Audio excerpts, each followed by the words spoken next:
Ram Ram friends. Lenskart Piyush బన్సల్కి బుద్ధి చెప్పారు హిందువులు.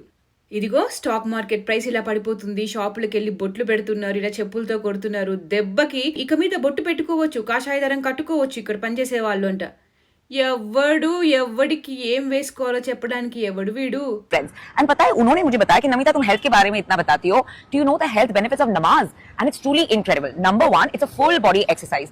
అదే సొంత అక్క చెల్లెలని పెళ్లి చేసుకుంటే ఇలా పిల్లలు పుడతారని, హలాలా గురించి, కోడల్ని సొంత మామ దగ్గరికి పంపించడం గురించి, 4 బీవీలు 40 బచ్చీల గురించి చెప్పలేదేంటక్క అని నీ ఓకు జ్ఞానం నీ దగ్గరే పెట్టుకో అమ్మా, పుక్కట్ల నీ జ్ఞానం మాకొద్దని హిందువులు సమాధానం ఇస్తే ఇట్లా ఏడుస్తుంది నన్ను తిడుతున్నారు అని.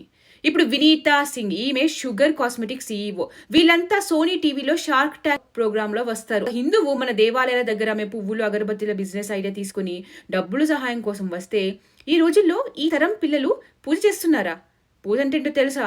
ఎన్ని స్టెప్స్ ఉంటాయో తెలుసా? ఇది అవుట్డేటెడ్ ఐడియా అంట, అసలు యూజ్లెస్ బిజినెస్ ఐడియా అని తొక్కే ప్రయత్నం చేసింది. వెంటనే అమన్ గుప్తా, ఎందుకు చేయరు పూజ, నేను చేస్తా అంటే అవునా అని ఒక చెత్త ఫేస్ పెట్టింది. వీళ్ళందరి టార్గెట్ ఒక్కటే, మనం హిందువులమని చెప్పుకోవడానికి భయపడేలా, సిగ్గుపడేలా, ఆలోచించేలా చేయడం. Respect Hindus to do business with Hindus అని. ఫైనల్లీ షుగర్ కంపెనీ కాస్మెటిక్స్ కొనాలనుకునే వాళ్ళు పూజ చేస్తారా అని పెట్టిన మీ ముఖం చూసి మీకు కొనాలనిపిస్తే కొనండి.